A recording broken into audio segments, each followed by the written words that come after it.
Mga karangkada, live traffic update muna tayo sa isang maulan na Lunes. Ang nakikita nyo sa inyong mga screen ay ang feed mula sa MMDA Metro Base.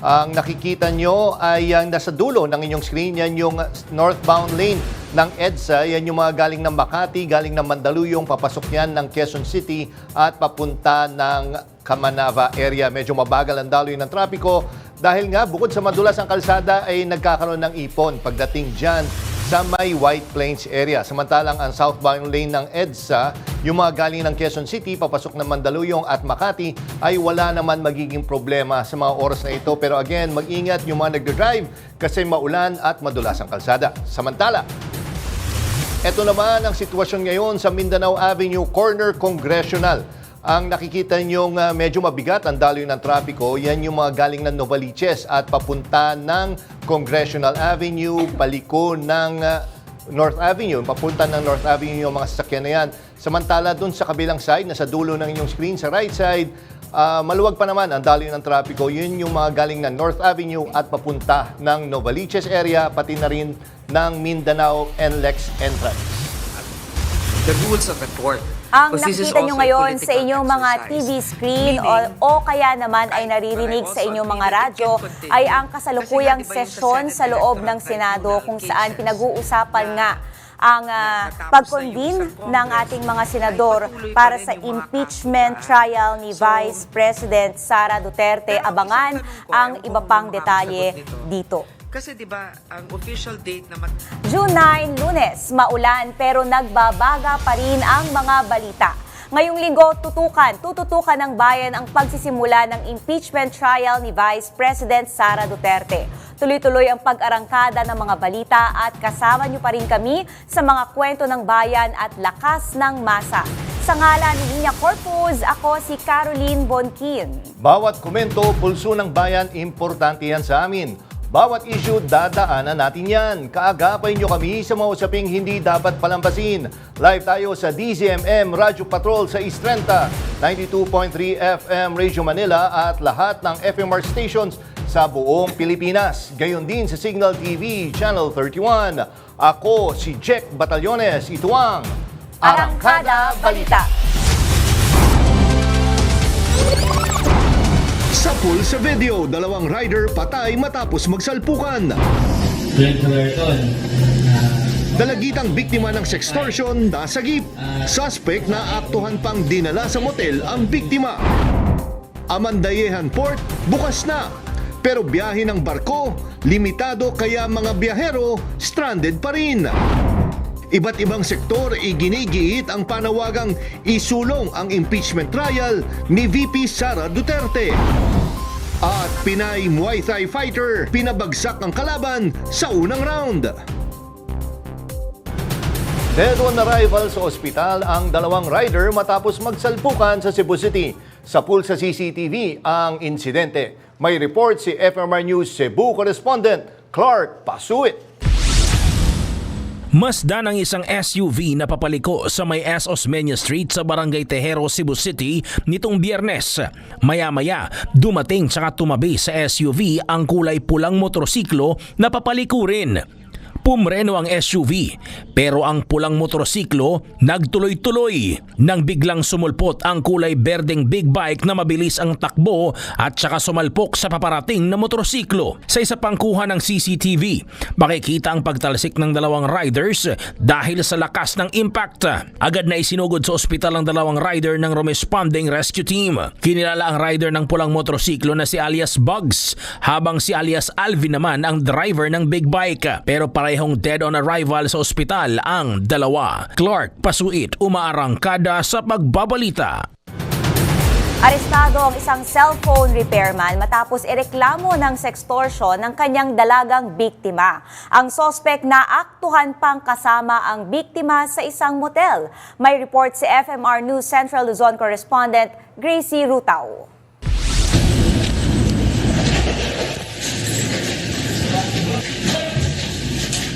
Halos walang saplot ng datna ng mga operatiba ng Anti-Cybercrime Unit 3 at Arayat Police ang 26 anyos na suspect kasama ang 16 anyos na biktima sa entrapment operation sa loob ng isang motel sa Arayat, Pampanga nitong Miyerkules. Ang suspect inireklamo dahil sa sextortion ng dalagita. October 2024 nang magkakilala ang dalawa matapos magpa-repair ng cellphone ng biktima. Dinidelay yung paggawa ng cellphone niya. So by that way siguro doon kinakalkal ni suspect yung cellphone ni victim at nakakita ng mga picture diyan. Yung picture doon o whatever, video ba kaya, yun ang ginamit niya pag-blackmail doon sa team natin. Dito na raw nagsimula ang bangungot ng dalagita. Bukod sa paghingi ng pera, sa pilitan ding nakikipagtalik ang suspect sa biktima dahil sa banta ng suspect na ikakalat ang kanyang mga pribadong larawan at video. Napilitang sumunod ang biktima. Mula Oktubre, halos 5 beses nang pinagsamantalahan ng suspect ang dalagita. Pero nang pati ang nakababatang kapatid ay gusto na ring pagsamantalahan ng suspect, dito na pumalag ang dalagita at nagsumbong sa kanyang tiyahin. Nung in-approach ko ako ng pamangkin, yung takot niya. Kasi yung first niya sa akin is, mataas yung expectations niyo sa akin, sabi niya. So sabi ko, huwag kang matakot, andito lang kami, tutulungan ka namin, ganyan-ganyan. So sabi ko, tutulungan kitang sabihin sa mother mo. Depensa ng suspect, tinutulungan lang niya ang biktima. Ang ini-insist niya sa akin is, tinulungan ko lang po si tulong talaga. Tulong 4 times na ginagalaw mo yung bata. Alam mong minor siya. Siya ba, nagkapuso ba? Para gawin to sa sa bata. Na may mga pangarap sa buhay. Nahaharap sa patong-patong na reklamo ang suspect, kabilang na ang no-bail na kasong paglabag sa RA 9262 o Anti-Violence Against Women and Their Children Act. Gracie Rutao, umaarangkada sa pagbabalita. Patay ang isang 3 taong gulang na batang lalaki at isang lolo matapos malunod sa magkahiwalay na insidente. Nagbabalik si FMR News Cebu correspondent Clark Pasuit. Insan ni bata nga napalgan nga Wala nang buhay nang matagpuan ng 3 taong gulang na batang kinilalang si alias Ryle sa barangay Kambang-Og, Toledo City sa Cebu nitong Sabado. Sa inisyal na investigasyon, sinasabing iniwan ng kanyang ina ang biktima sa kanilang bahay habang naglalaba. Nang balikan ng ina matapos ang 1 oras, wala na ang bata sa loob ng bahay kaya't humingi na siya ng tulong sa mga kapitbahay. Mag-aalas 11 ng tanghali, isang Facebook post ang lumabas tungkol sa natagpo ang katawan ng isang bata sa di kalayo ang sapa. Dito na nakumpirma ng ina na ang kanyang anak ang natagpo ang bata. Nadala pa sa ospital ang bata pero hindi na umabot ng buhay. Mantala nitong Sabado, nasawi rin ang 75 anyos na lolo na kinilalang si Dionisio Bonghanoy na nalunod matapos tangayin ng malakas na agos sa sapa bunsod ng malakas na pag-ulan sa barangay Alpaco, Naga City. Ayon sa anak ng biktima, umalis ng bahay ang biktima para puntahan ang alagang kalabaw pero hindi na nakabalik kaya't agad nilang hinanap. Nakita na lang nila ang matanda sa sapa na wala ng buhay. Dinala ang biktima sa Naga Infirmary ngunit idineklara itong dead on arrival. Inirekomenda naman ng mga otoridad na isailalim sa autopsy ang bangkay ng matanda para matiyak na walang foul play sa pagkakamatay nito. Clark Pasuit, umaarangkada sa pagbabalita. Patuloy na iniimbestigahan ng Bureau of Fire Protection ang posibleng pinagmulan ng sunog sa isang compound sa Barangay Talabatres sa Bacoor, Cavite. Sabado ng gabi nang matupok ang nasa 200 bahay. 10:40 ng gabi nang magsimula ang sunog sa Paraiso Compound.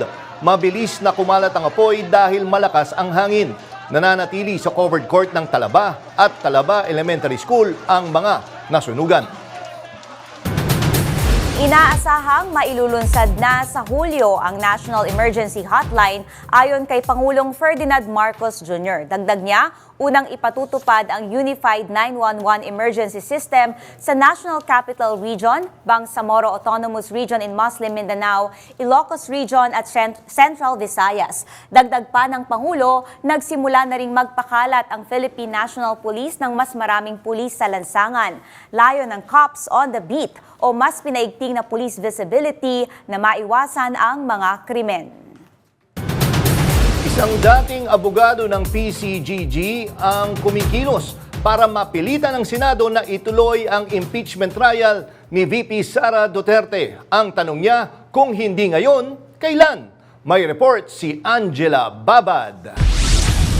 Isang mandamus petition ang inihain ni Atty. Catalino Generillo sa Korte Suprema. Ang petisyon na ito ay humihiling sa Korte Suprema na utusan ng Senado na ituloy ang impeachment trial ni VP Sara Duterte. Dahil ayon sa konstitusyon, tungkulin nilang gawin ito kapag natanggap na ang Articles of Impeachment. Layunin nitong atasan ng Senado na tuparin ang kanilang tungkulin. Ang magsagawa ng impeachment trial laban kay Vice President Sara Duterte. Naipadala sa Senado ang Articles of Impeachment noon pang February 5. Pero imbis na simulan, ipagpaliban daw muna ito, ayon sa Senado, para unahin ang mga priority measures. Pero hindi lang Senado ang mabagal. Ang Korte Suprema, hindi pa rin daw kumikilos agad. Ayon kay Generillo, na-delay ang proseso at hindi raw dapat payagan ng Solicitor General na humingi pa ng extension. Sa kabila ng lahat ng delay, iginiit ni Generillo, hindi pwedeng basta iurong ang impeachment trial. Gobyerno man o korte, may pananagutan sa batas. Angela Babad, umaarangkada sa pagbabalita.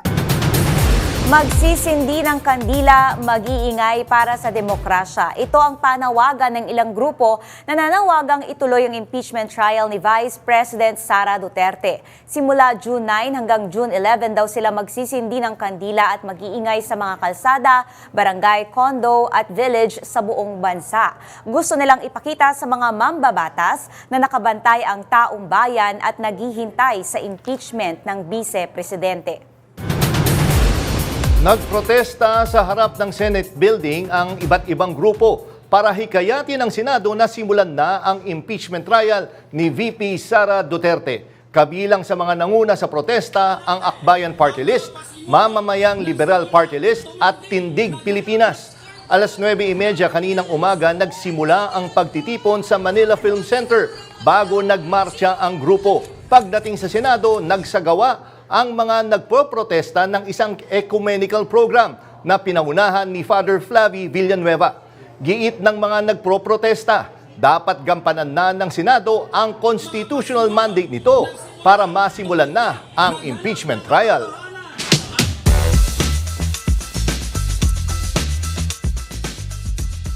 Habang papalapit ang June 11, painit ng painit ang usapin ng impeachment trial ng Vice Presidente. Sa kabila ng malinaw na mandato ng konstitusyon, tila nababalang pa rin ang pag-usad ng proseso sa Senado.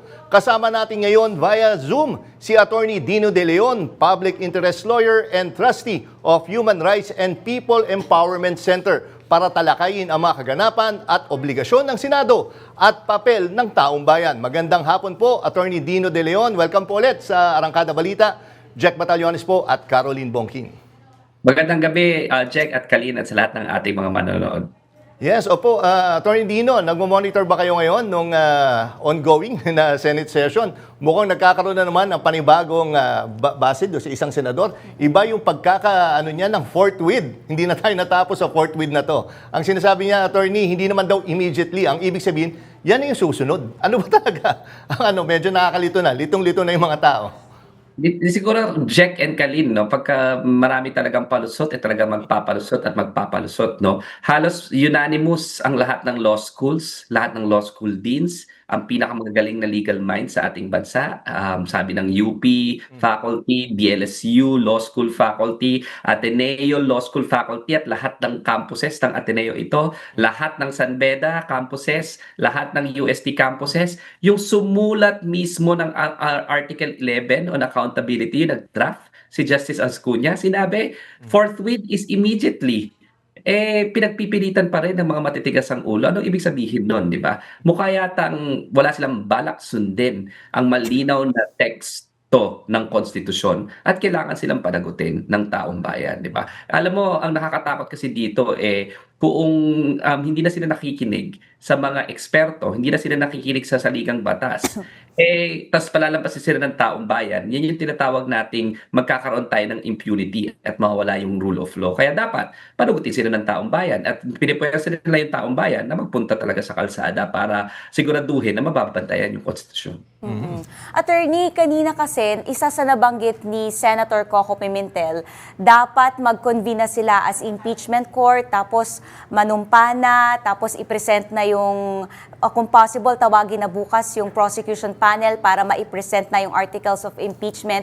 Kahit naka-schedule pa ito supposedly on June 11. Gaano po ba ka-crucial yung bawat araw na dumadaan na talagang kahit 2 days lang yung pagitan ngayon at saka sa June 11, talagang pinagdedebatihan talaga na bukas ba sisimulan na agad o sa June 11 pa, idediretso ba natin ng June 13 hanggang sa June 30? Alam mo, Kalin, kasi hindi na siya usapan ng 2 araw lamang eh. Actually, 4 na buwan nang inantala ng Senado yung trabaho nila, no? Nakaka-elect na nga tayo ng mga bagong opisyales, nagkaroon na nga tayo ng malawakang protesta, di ba? Kanina, simula pa last week, no? At magpapatuloy pa bukas hanggang Wednesday. Hindi na siya yung usapan lang na gaano ba kabilis yung 2 araw. Sa akin, usapan siya na gaano nyo ba kadalas babasusin yung konstitusyon at yung saligang batas, no? At ang sinabi kasi doon, forthwith, immediately. So sa akin, every day, araw-araw na hindi nila yung ginagawa kanilang mandato, ibig sabihin, araw-araw nilang binababoy ang konstitusyon at sinasawalang kibo or sinasawalang bisa yung ating saligang batas, no? Yun yung sa akin delikado. So sa akin, imperative yan. And if there's a constitutional imperative, then you do your job every day. Hindi when it is convenient, when you think it's politically advantageous for you. So sa akin, kailangan kung sinabi, immediately, gawin natin trabaho natin immediately. Actually, sa normal nga na trabaho, di ba? Sa normal na trabaho, pag sinabing kailangan gawin mo yan ASAP, gagawin mo yan ASAP, as soon as possible. Bukas na bukas. Hindi 4 na buwan ang makalipas. Very crucial yan para sa aming mga mag-aaral ng batas, Kalin. Oh. Attorney, isa pa, no, nabanggit din kasi ni Senator Francis Tolentino na magkaroon ng 19 days, matalakay siya within 19 days. Kaya ba yun? And do you think makatarungan po na magkaroon tayo ng ganong timeline for this trial? Medyo kalokohan, no? I think it's a joke. Sabi nga, di ba? It's a joke yung timeline ni Senator Francis Tolentino. Sila yung nag-delay ng 4 na buwan tapos bibigyan nila ng 2 araw yung prosecution para ipresenta yung kanilang ebidensya. It's a disservice to the public. Gagawin natin yung para bang binastos natin yung karapatan ng tao na malaman ang katotohanan, na minamadali natin yung proseso. Once we embark in the process, we have to give it due process. Hindi lang naman sinabing magkaroon ng 1 o 2 araw, di ba? Ang tawag due process. Give it what it's due. And when you're talking about 7 articles of impeachment at limpak-limpak na ebidensya, even in all cases, you should allow the state or the people to ventilate their pieces of evidence, their issues, at hindi pwedeng 2 araw lang, no? Halata yatang tong si Senator Tolentino sa walang ano na lang, di ba? Diretsuhan na lang na para bang nakalimutan yata niya maraming mga tao, mga litigators ang tawag natin na may eksperyensya. At hindi pwedeng sabihin niya, I don't know if yung experience niya sa litigation kahit ng 2 araw ang kahit na anong presentation of evidence, kahit na gaano kasimple pang kaso yan, hindi sufficient yung 2 araw. Hindi ko naiisip kung saan niya nakuha yung idea as a litigator and as a lawyer himself na bakit magiging enough ang 2 araw sa presentasyon ng ebidensya. Attorney Dino, no, may mga call for action na nandyan yung noise barrage nga, mga candlelighting. Tingin nyo sa panahon ngayon, mabisa ba to para mabigyan ng pressure yung Senado na umaksyon na? Ano po tingin nyo? Ako nandun ako kanina sa sa Senado, no. Kasama ako doon kaninang umaga doon sa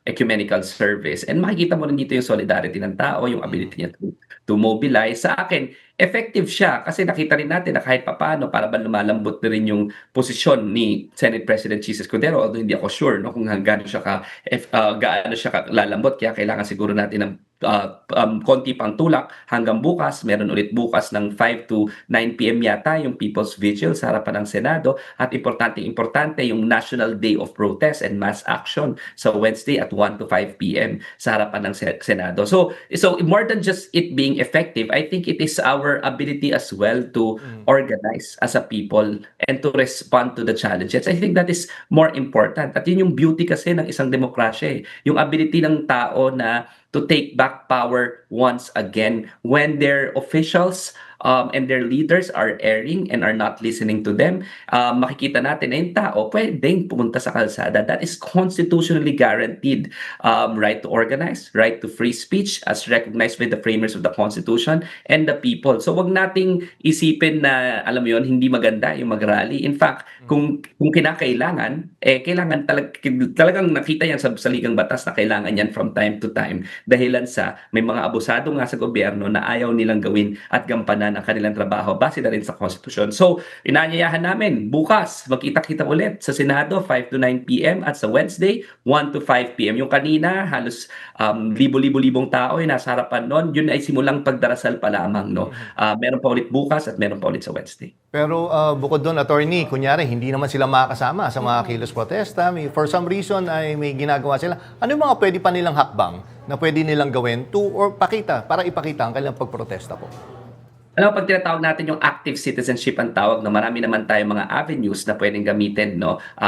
Buti na nga ngayon, nandiyan na social media. Nung panahon ng unang-una kong political awakening, nung aking unang rally, nung EDSA 2, text power pa lang noon. Wala pa yung social media ang sinasabi natin. Pero daan-daang libo ang nag-gather sa EDSA. No? But we can make use of our social media platforms. We can make use of our own personal spaces, yung mga bahay natin. Pwede tayong maglagay ng placard dyan. Meron nga ako nakikita na national candle lighting. Pwede tayo mag-organize ng mga symposiums, workshops, at ang pinaka-importante, yung mga Gen Z, yung mga millennials, marami na tayong tools ngayon. You know, we can do symposiums, workshops via Zoom. We can create chat groups so that we can easily mobilize. But what is important, ang pinaka-importante, ang sabi nga nila, para maging epektibo tayo, kailangan natin ng komunidad. We have to organize a community so that we can respond as a nation sa mga pangangailangan ng bansa. Kasi sawang-sawa na tayo dun sa mga abusado. Sawang-sawa na lalo na yung mga Gen Z at millennials doon sa mga nakakatanda na para bang pinapabayaan yung bayan natin, di ba? Lagi nga sinasabi, ang naghihiwalay lang sa isang Pilipino at kahirapan ay iisang sakit, di ba? Napakaraming mga issues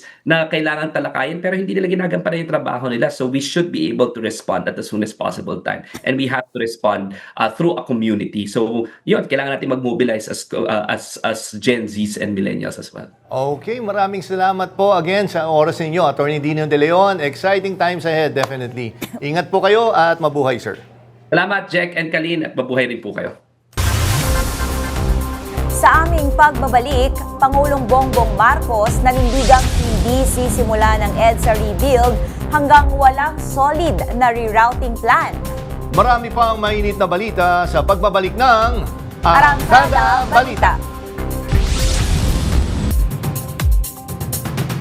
Hindi na raw kailangang pahirapan. Sundin lang ang proseso. Yan ang hamon ng isang charter framer, legal experts at ilang pamantasan sa Senado kasabay ng panawagang ituloy ang impeachment trial laban kay Vice President Sara Duterte.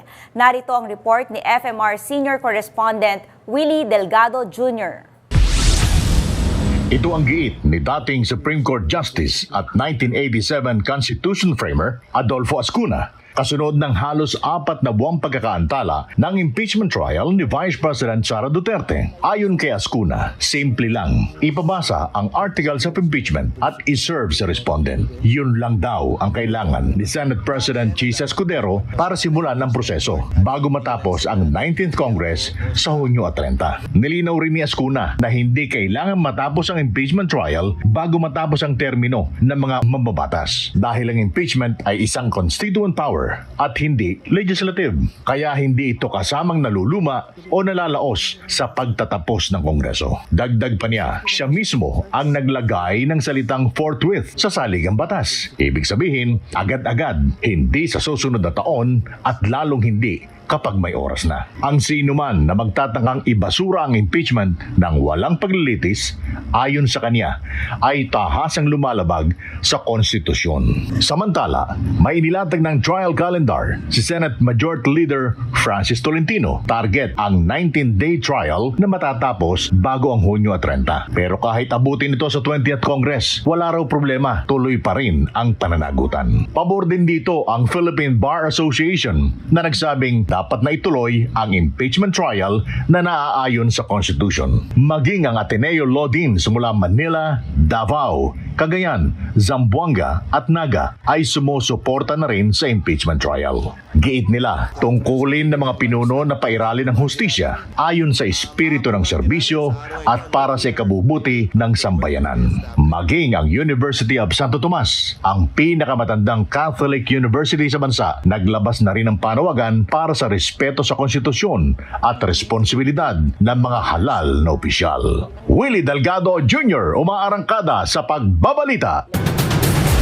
Samantala, ayaw madaliin ni Senate President Cheese Escudero ang impeachment trial ng Vice Presidente. Hindi raw pwedeng isang araw lang kada panig para sa ebidensya. Mainit na issue, lalo na't ilang senador ang tila gustong tapusin agad ang proseso bago matapos ang 19th Congress. Narito ang report. Yung nilabas niyong resolusyon, kayo naman ang naglabas nun, hindi naman ang Senado. Malamig ang tugon ni Senate President Cheese Escudero sa mungkahi ni Majority Leader Francis Tolentino na tapusin sa loob ng 19 days ang impeachment trial ni VP Sara Duterte. Hindi sa oras na gusto nila, hindi sa pinili nilang panahon. At hanggang sa ngayon, nakabinbin pa ang kaso sa Korte Suprema, yung mandamos in particular na inuutusan sana kami na mag-trial na agad maski na bakasyon kami. Ayon kay Escudero, hindi raw sinasabi ng konstitusyon na dapat tapusin ang trial sa pinakamaikling panahon. Hindi rin tiyak kung tuloy ang pagko-convene ng Senado bilang impeachment court sa June 11. Yon ang nakalagay sa schedule namin. Yon ang binabalak kong gawin. Pero gaya ng sinabi ko, lahat ng bagay ay dadaan sa motion.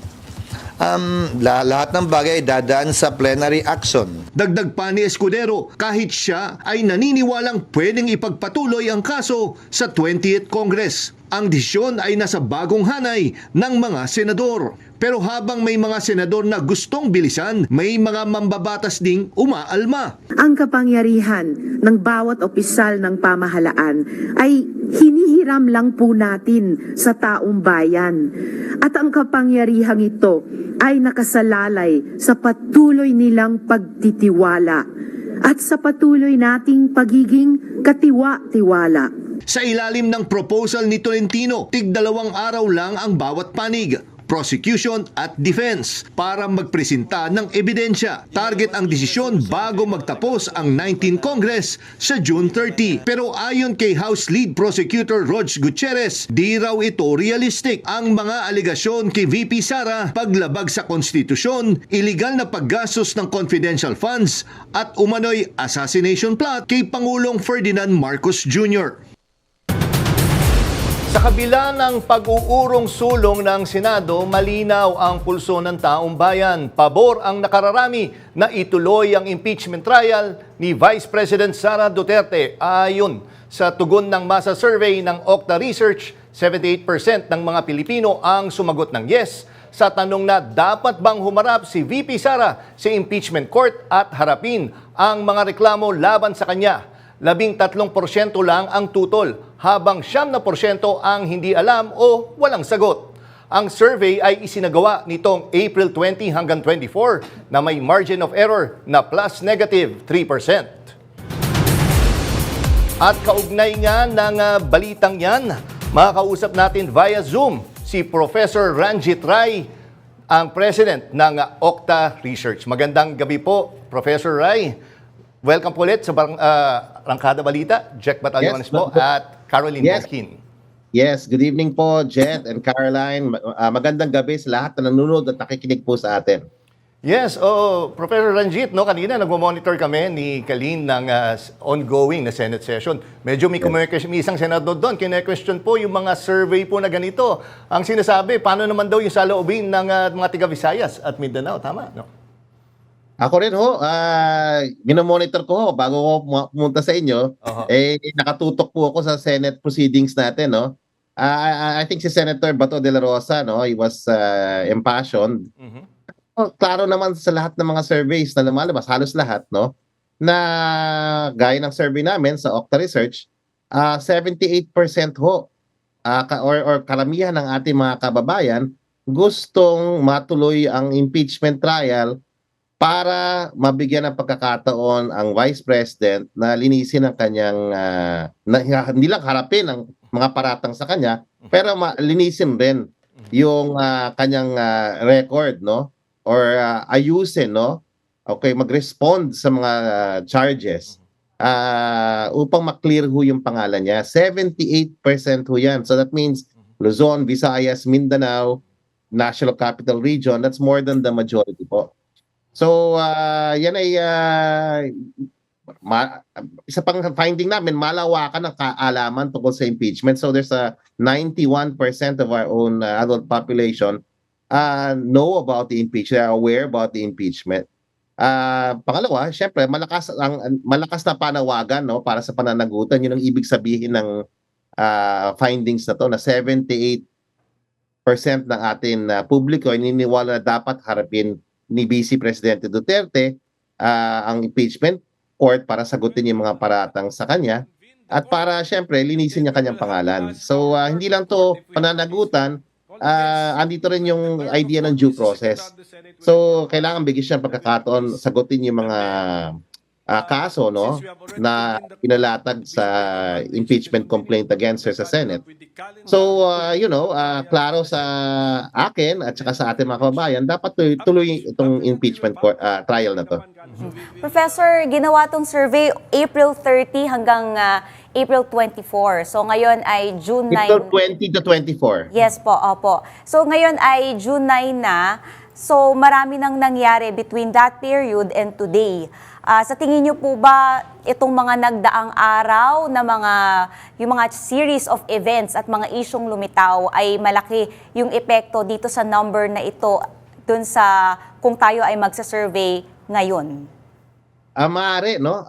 Maaari mas tumaas pa siguro kasi sa mga surveys na lumabas recently, kami na yung pinakamababa pero tingnan niyo yung SWS, tingnan niyo rin yung WR survey, mas matataas yung kanila, no?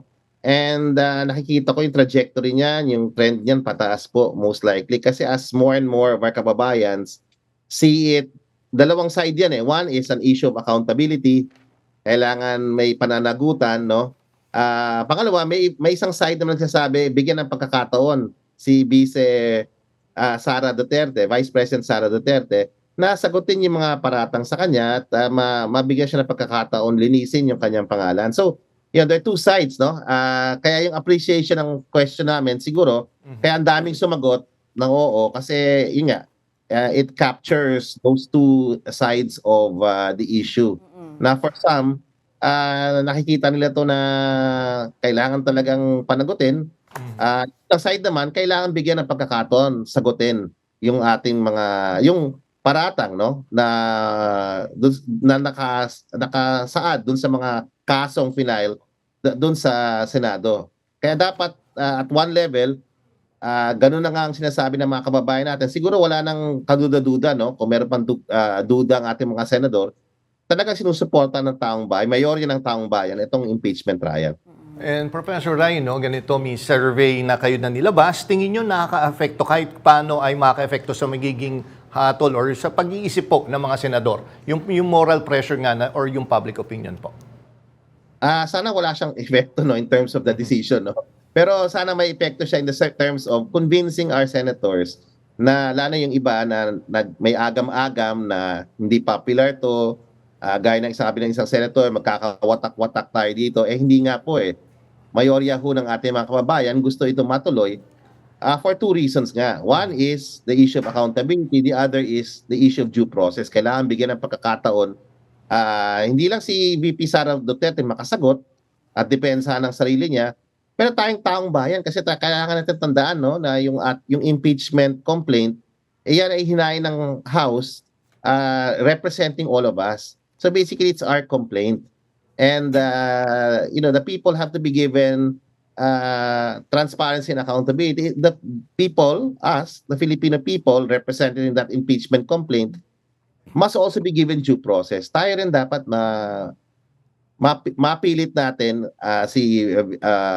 o makumbinsi natin si VP Sara na sagutin yung mga paratang na inilahad ng House diyan sa Senado.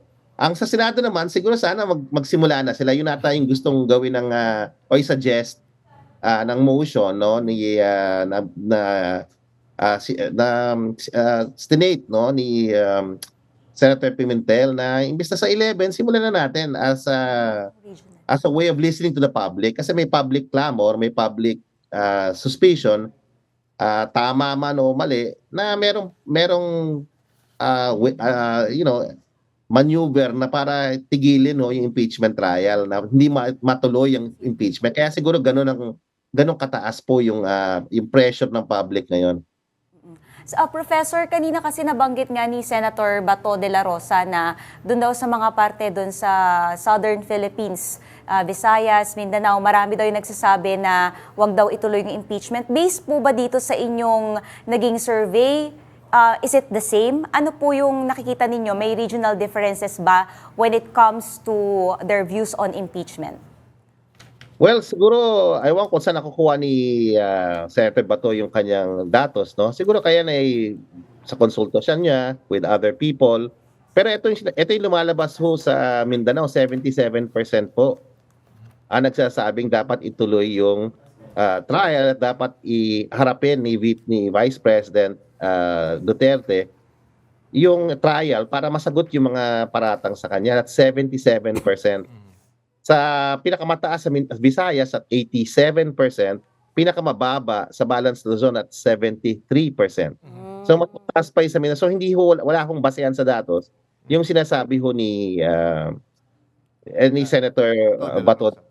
Pangalawa, wala rin hong basehan seemingly, wala rin hong basehan sa saligang batas, no, yung issue ng dismissal ng impeachment complaint hindi ho pwedeng gawin. Kasi kailangan nga matuloy siya, masimulan siya at matuloy siya. Wala akong dismissal, it's either acquittal or conviction po ang desisyon ng Senado. So yung argument na yun wala akong basehan talaga whether it's public opinion or even simply constitutional law. Okay, Professor Ray, you can choose to answer this or not. Pero anong tingin nyo po sa observation nyo? Tingin nyo ba matutuloy na ba ang yung impeachment or tatagal pa sa Senado hanggang mawala yung momentum po? Hindi, wala na ho. Tutuloy na ho ito. Kung nandiyan na nakinig ang Senado sa public clamor, hindi lang nang nakita nilang datos sa surveys, I think nakinig ang Senado sa maraming civil society organization nagsulat sa media na ituloy na yung respetuhin natin yung ating constitution, yung constitutional process na nakasaad na at talagang paglaban yung yung panawagan ng ating mga kababayan para sa pananagutan. So yan 78% ho ng ating mga kababayan basically are saying that this impeachment process that is really a sentiment, a strong public sentiment for accountability. And sana ho masimulan na kagad ng Senado yung process na to at hindi na ma-delay. So yun, I think tuloy-tuloy na to. I'm very sure na tuloy-tuloy na to. Okay, naku, maraming salamat again, Professor Ray, sa oras nyo dito sa Arangkada Balita. And mabuhay po kayo, sir, at magandang gabi. Magandang gabi sa inyo. Thank you. Salamat, sir. Iginiit ni Pangulong Ferdinand Marcos Jr. na hindi pa sisimulan ang rehabilitasyon ng EDSA hanggat wala pang konkretong plano para sa rerouting. Ayon sa Pangulo, dapat ay handa rin ang lahat ng mga local government units na maaapektuhan ng rehabilitasyon. Nakatakda sanang simulan ngayong Hunyo ang EDSA Rebuild Program. Pero negatibo ang naging tugon ng marami sa planong odd-even scheme na ipatutupad sa EDSA. Sabi ko nga, ay masyadong matagal naman yung 2 taon para maabala ang mga kababayan natin. At hanggat wala akong nakikitang solid na mga rerouting plans at masiguro na handang-handa na mga LGU, wag muna natin gawin. Ayusin muna natin ang plano.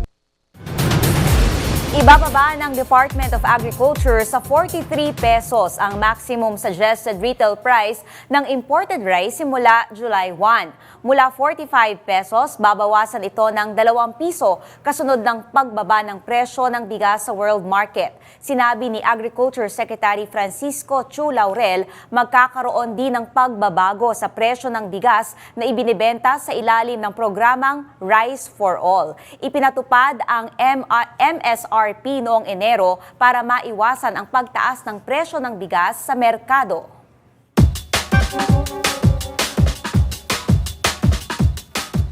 May forever sa ayuda. Kapag gipit, may kakapitan. Yan ang layunin ng AICS. Gagawin na raw permanenteng batas ang AICS program ng DSWD. Yung tulong para sa biglaang gastos gaya ng ospital, sakuna at edukasyon. Ang opinyon ng bayan, ang tunay na boses ng kalsada, ano ang masasabi mo? Kunwari, meron kang anak na maliit, wala ka namang asawa, katulad ko. Wala naman ako asawa, biluda. Kaya talagang kailangan yan. Di maganda po para po sa mga kapusang ang pinagkukuha ng pera, ng pagkain nila. Maganda sana kung nabibigyan lahat. Kaso nga, napipili naman. Malaking tulong yan sa amin. Kasi wala man kaming pinagkakitaan mag-asawa. Maganda po para sa akin kasi kung magtutuloy-tuloy yung ganyang proyekto nila. Nakabawas yan sa mga gastos. Malaking bagay yan para sa mga anak ko, sa mga apo ko. Salamat kung sino man yung binunukala na yun. Maganda, malaking bagay yan. Kung sino man yung tao niya. Salamat. Kumbaga sana pa. Hindi lang para sa akin, para sa lahat. Lalo na sa mga senior na katulad ko.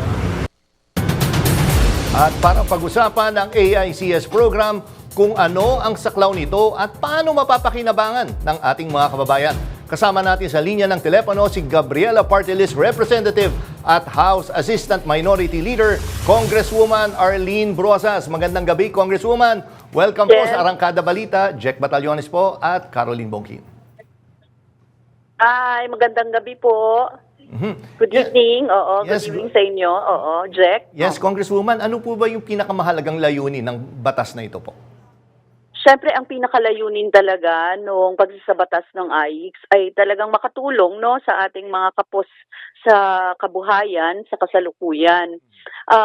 But then, of course, kasi narinig nyo naman yung aming dyan, na may reservation tayo sa pagsasabatas nito dahil ang gusto sana natin ay talagang matugunan yung mga pinaka dahilan kung bakit may poverty o may pagkahirapan sa ating bayan. Pero ano, Patutukan ng gobyerno. Opo. Sige, tuloy lang po. Kala ko naputol po kayo. Okay. Ayun. Yun yung So, yung AIX, maganda po siyang programa na nakakatulong para sa mga mamamayan natin sa kasalukuyan. And kung gagawin pong batas ito, to ensure talaga na makakarating sa pinakamahihirap sa ating mamamayan, yung AIX na tinatawag na programa ng DSWD. Opo. Congresswoman, ganito, ang daming letra na sa alpabeto ang ating nagamit. May AKAP, 4Ps. Ngayon, may AICS. Ano ho ba yung, paano natin di-differentiate po bawat isa na ito para mas maintindihan po ng mga nanonood? Yes, oo. Yung tupad, merong program po siya ng tupad. Yan po ay temporary na trabaho, 'di ba? So yan yun yung isa. Yung pangalawa po, yung AKAP, ito naman po ay sa kapusang kita na programa ng gobyerno. The difference ng AIX ay individual in distressed situations. So pwede po siya talaga sa iba pang mga mamamayan natin. In fact, wala namang masyadong kaibahan yung AKAP at yung AIX. Pero kasi yung AIX, kailangan mong pumunta sa DSWD din, at kailangan mong anong tawag dito, as an individual ay pumila, parang ganyan. But yung isa po, yung sa AKAP, dumaraan po siya sa mga kongresista, 'di ba? Dumaraan po siya sa mga ng programa. So yun yung AIX can be done ng DSWD directly and ng mga kongresista at the same time, ganun po, no? Okay po. Ma'am, ang madalas po kasing issue pagka nagkakaroon ng mga ganitong programa yung pamahalaan ay yung funding. Bukod sa kung magkano yung ilalagay, paano ito gagamitin at sino talaga yung makikinabang? Ano po kaya yung pwedeng gawin ng Kongreso ngayon para masiguro na ito ay mapupunta dun sa tamang sektor, mga tamang tao at hindi maibubulsa o kaya maaabuso po? Alam mo, matagal na kasing program itong mga ito 'di ba? Yung IEX, yung SLP, livelihood programs ng DSWD, matagal na rin programa, medyo matagal na rin programa ang Tupad, 'di ba? So, maraming programa ito na actually pinupondohan talaga natin and we appropriate funds para diyan particular. Ngayon, kung maaalala ninyo, even sa 4Ps, di ba, we appropriate funds for that. Sa 4Ps pa nga, in fact, nagsimula siya, inutang talaga ng bansa natin. At tayo ngayon, binabayaran pa rin natin yan. So parang, yung mga ganyan na mga programa na nanggagaling din mula sa taxes ng mga mamamayan natin, yan yung ibinibigay. Ngayon, ang problema kapag hindi nakakarating sa mga dapat niyang tugunan na mga problema or sabihin na natin ibinubulsa, hinahati or nagkakaroon ng mga anomalya doon sa ibaba kung paano ito ipinamimigay or ipinamamahagi. Siguro yun yung kailangang tugunan. Yung mga yan kasi sa implementation yon nakikita at kung gusto natin ng mga safeguards sa batas, meron naman tayong ARTA o yung anong tawag dito, anti-graft and corruption, mga ganyan yung ano natin, pero very general. Tapos no one will report kasi nga ang gagawin nila, baka hindi ka pa makakuha kung ikaw yung magre-report, 'di ba? Yung mga ganun yung problema. So hindi ko po gustong i-dwell doon sa usapin ng panandalian lang kasi ito or pangtapal lang sa kasalukuyang kalagayan.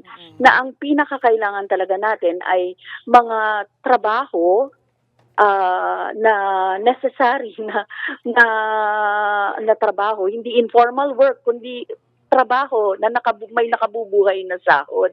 Yun talaga yung pinaka kailangang magawang programa ng gobyerno para maasikaso yung pinakamahihirap sa ating mamamayan. Kasi kapag may trabaho, yung mga tao, they have the power to purchase anything, yung na mga pangangailangan nila, di mas maigi po para sa lahat. Okay. Tapos bumabalik din yun sa ekonomiya ng bansa dahil yung mga may trabaho, pag bumili sila, babalik yun sa local economy. Ganun po yung hindi yung katulad ng ngayon, napakahirap at walang dagdag na sahod, 'di ba? Kung walang dagdag na sahod para sa mamamayan at eksakto lang siya, saan sila kukuha ng pambayad sa mga pangangailangan nila?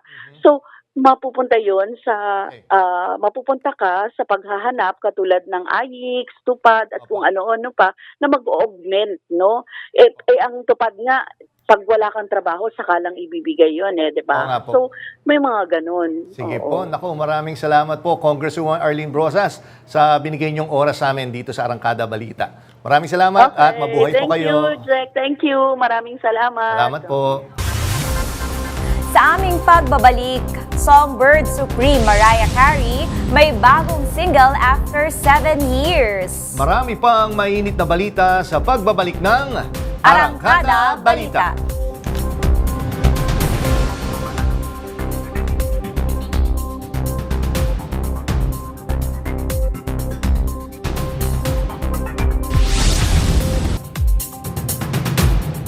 Nagsimula nang magdala ng mga truck na may kargang supply ng pagkain, krudo at iba pang goods ang mga Ro-Ro vessels sa Amandayehan Port sa Basay, Samar, papunta at pabalik ng Tacloban.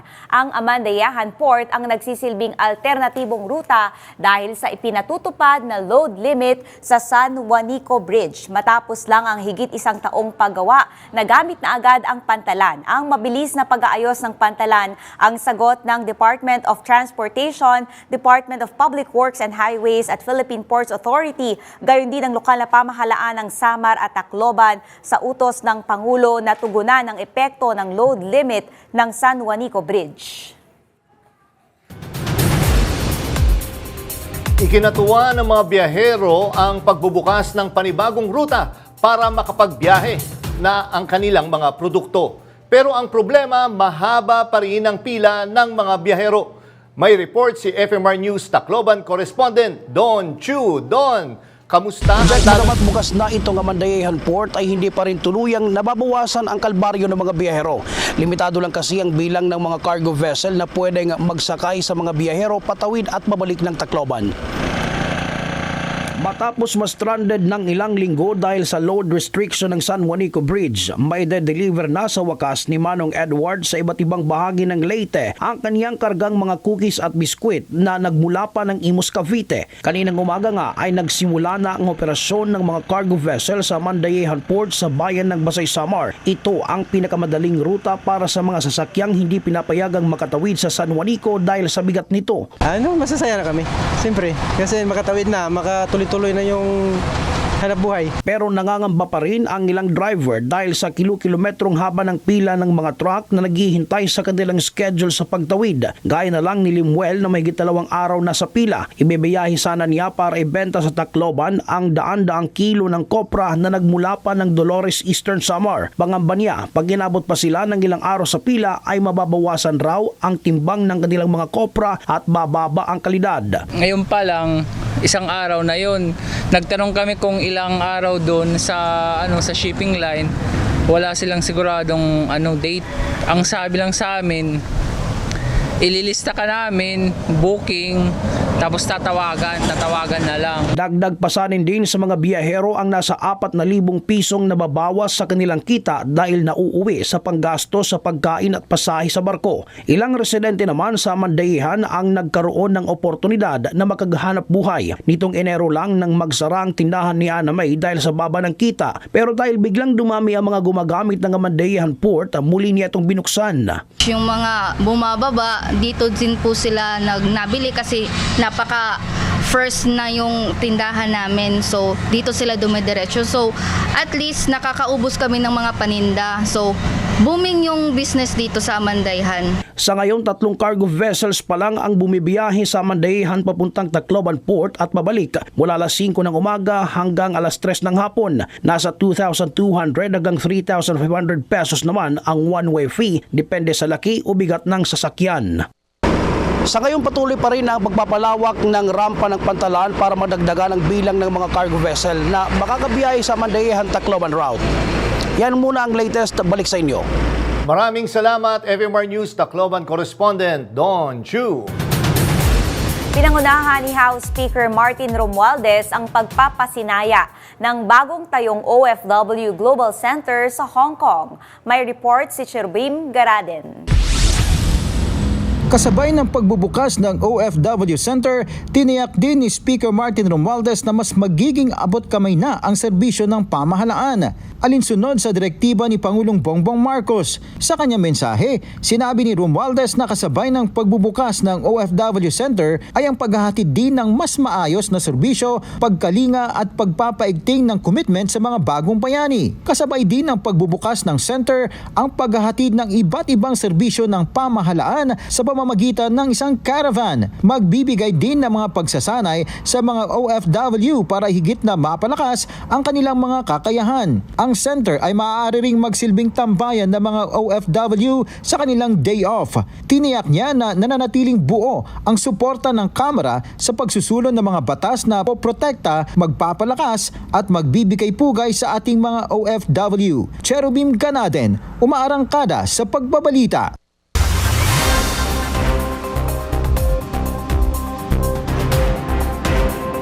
Trespassing na, nakikain pa ang isang elepanteng pumasok sa isang tindahan sa Thailand. Sinuyod at inamoy ng wild elephant ang mga paninda. Kinain ito ang mga nakadisplay na rice cake pati mga itlog. To the rescue naman ang mga wild ranger. Napaalis din kinalaunan ng elepanteng nag-eat and run.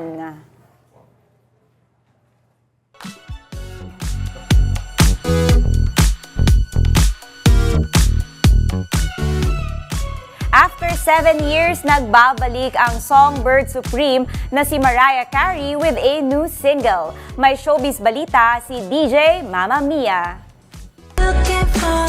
Yes, the Songbird Supreme is back and looking for Type Dangerous. Yan ang groovy percussion-heavy single na Type Dangerous. Bukod sa new single, may pa-teaser ding MC16 si Mariah na posibleng title ng kanyang upcoming 16th album. 2018 pa nang huling maglabas ng album si Mariah. Pero naging abala rin siya sa mga collab projects with other artists. Come October, balik Pinas din si Mariah para sa kanyang one-night-only concert sa October 14 at the Mall of Asia Arena para sa kanyang The Celebration of Mimi World Tour. Ako si DJ Mia ng FM Radio Manila, umaarangkada sa Showbiz Balita. At yan ang mga balitang umarangkada ngayong araw. Sa ngalan ni Nina Corpus, ako si Caroline Bonquin. At ako naman po si Jack Batallones para hindi mahuli sa usapan. Kapit lang hanggang sa susunod na Arangkada Balita.